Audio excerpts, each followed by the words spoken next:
আমি 14 বছর আগে ফিলিস্তিন দেখছি, 14 বছর আগে। এই দুই চোখে দেখছি, এই দুই চোখে, এই দুই পায়ে আমি চষা বেড়াইছি। এই জন্য আমার ভিতর চোখ বিয়োগ মিলে না যে ফিলিস্তিন মাটির সাথে মিশে কি করা, ওইখানে বোম ফাটে কি করা, ইরাক মাটির সাথে মিশলো কি করা, ওইখানে বোম ফাটলো কি করা।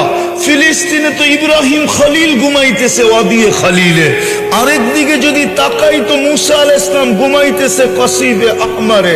মধ্যখানে তো দেখি 70 জন নবীর কবর চিহ্নিত, যেইখানে মুসলমানের কিবলা, প্রথম কিবলা, যেইখানে সম্মিলন হয় মেরাজের রাত্রে 1.25 লক্ষ নবীদের, সশরীরে ইমামতি করেন দোজাহানের বাদশাহ মুহাম্মদুর রাসূলুল্লাহ।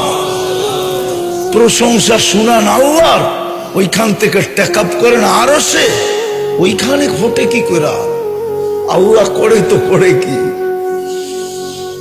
আল্লাহ তাকান না তো তাকান না কেন? খলিল তো ইত্তাখাযাল্লাহু ইব্রাহিমা খলিলা, আরেকদিকে কালিম তো ইত্তাখাযাল্লাহু মুসা কালিমা।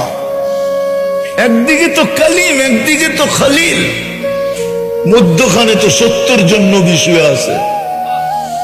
ইরাকে বোম ফাটলো কি করে? তাকাইয়া যদি দেখি তো দেখি পিরানে পীর ঘুমাইতেছে, আরেকদিকে যদি দেখি তো শেরে খোদা আলী ঘুমাইতেছে, আরেকদিকে যদি দেখি তো কলিজার টুকরা হোসাইন ঘুমাইতেছে, আরেকদিকে যদি তাকাই তো ইমামে আজম আবু হানিফা ঘুমাইতেছে, আরেকদিকে যদি তাকাই তো 10 থেকে 12,000 সাহাবা ঘুমাইতেছে, আরেকদিকে যদি তাকাই তো দানিয়াল আলাইহিস সালাম ঘুমাইতেছে। আখলাকের নবীর সমস্ত নবীদের আখলাকের ভিতরে ডুবায় দাও। তো দানিয়াল আলাইহিস সালামের হুব দিছিলেন, ওই দানিয়াল তো ইরাকে ঘুমাইতেছে। দর্জন খানিক নবী তো ইরাকে ইতিহাস পাওয়া যায় ঘুমাইতেছে। ওইখানে বোম ফাটে তো ফাটে কি করে?